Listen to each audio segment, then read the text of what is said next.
Earlier this fall, I was filming deer with my DJI drone, and I was getting some pretty good footage.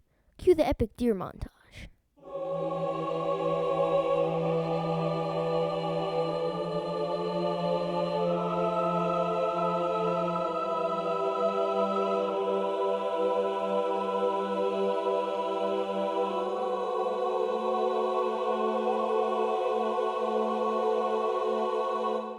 Okay, so here's where it gets crazy.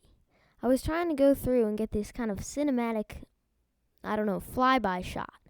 But I was thinking the deer would move, but they didn't. So I got so close to that one there that he almost got hit. And then these guys are just like looking like, what is that?